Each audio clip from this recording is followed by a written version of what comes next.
This is a remix. Prepare for launch in 3, 2, 1. Ito ay 3 years old na, no. Ito ay 3 years old mula nang kinuha ko sa pugad. Kasi dalawa ito, ang isa ay binigay ko yung lalaki, binigay ko sa subscriber ko, no, mga subscriber ko na bata. So binigay ko sa kanya, dalawa itong binigay ko sa kanya, at binalik niya ito yung babae. Ako ang nagpili dito na ito ang kanyang ibalik kasi ito yung babae. Nakuha ko ito noong 2021. So 3 years old at mula sa inakay. Yung may video ako na maaga ng 4 o'clock in the morning. So ito yung palaging bagang lumipad at doon sa higaan ko siya pumunta kasi ito yung mahilig kumain ng maaga, no? So yung lalaki hindi yun masyadong maamo, pero pag may tao palagi itong kumakampay yung lalaki nito. Ito ay nag-itlog na itong ng 2 bisis at dinala ko ito sa kabilang bukirin at iniwan ko lang doon. Pamangkin ko ang nag-alaga nito.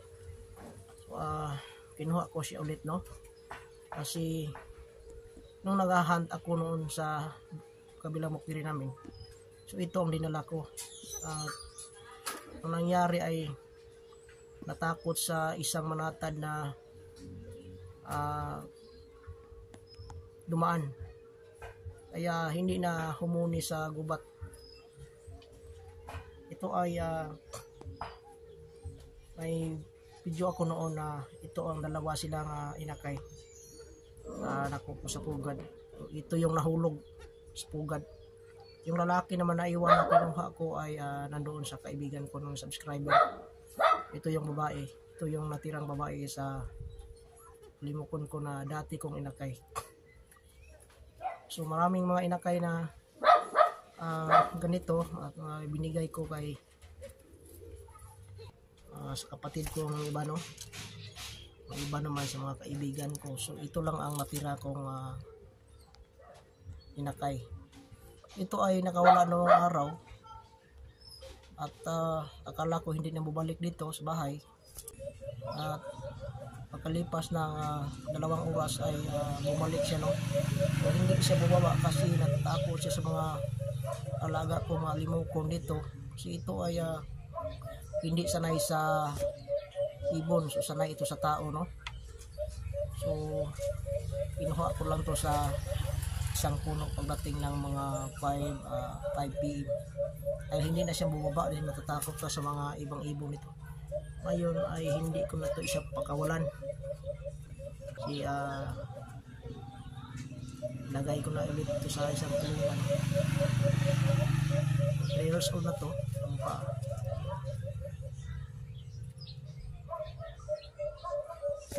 Maliit ang paa ng babaeng limoko na sa tagal niya ng tuka. Maliit na ang dito lang na tayo, no. Wala tayong hunting ngayon kasi malakas ang hangin, masama ang panahon. So, maghahan tayo ng by next month kasi pag November, October, November walang masyadong dadapo. So, hindi kadalasan dadapo yun ang dadapo yung mga matatapang lang, no?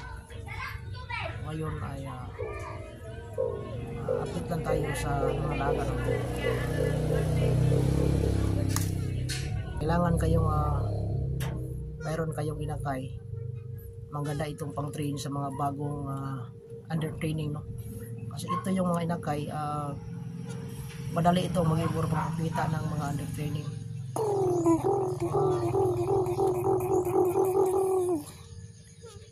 Yung mga under training na madali lang gagaya sa mga inakay na talimoko, no? Kailangan natin na pagtiyagaan Manggagawa tayo ng hatian. Tiyaga lang para malalaman mo kung sino talaga ang mga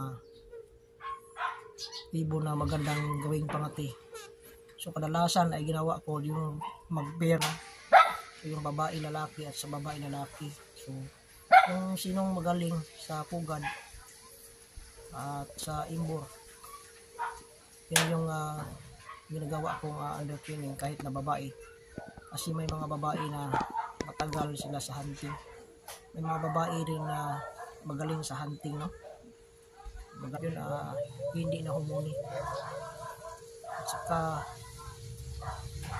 maganda yung lalaki kasi matagal sila pumunto sa paghuhuli sa gubat.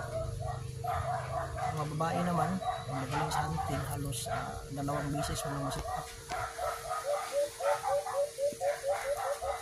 Nahumuli na yung kapihan natin, standby muna natin.